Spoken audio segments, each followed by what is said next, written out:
Hello friends, આજે ફરીથી આપણે બીજો એક નવો પોઈન્ટ જોશું.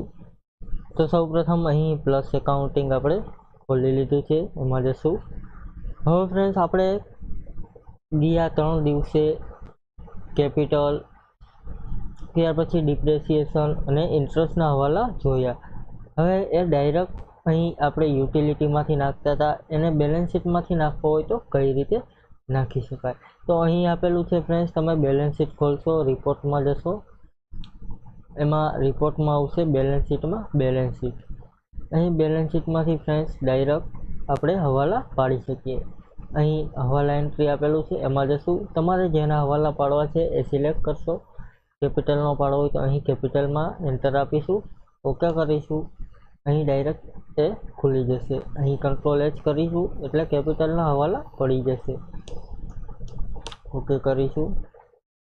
ફરીથી શ્યામભાઈમાં કંટ્રોલ એચ કરીશું,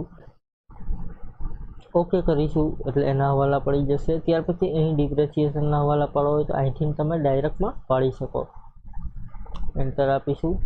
અહીં ડિપ્રેસિએશનના હવાલા ઓલરેડી આપણે પાડી દીધા છે, ન પાડેલા હોય તો અહીં હવાલા ઓકે કરીને તમે પાડી શકો. ત્યાર પછી એ જ પ્રમાણે ઇન્ટરેસ્ટના હવાલા પણ તમે પાડી શકો.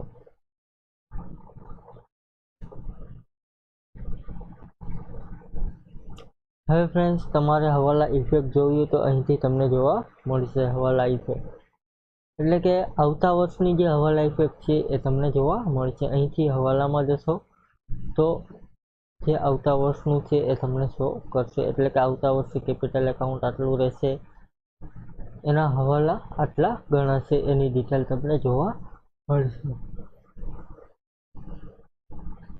ફરી અહીં F3 કરશો એટલે હવાલા ઇફેક્ટ જે હતી એ વહી જશે. આ પ્રમાણે ફ્રેન્ડ્સ ડાયરેક્ટ આપણે બેલેન્સ શીટમાંથી અહીંથી હવાલા નાખી શકીએ. Thank you friends.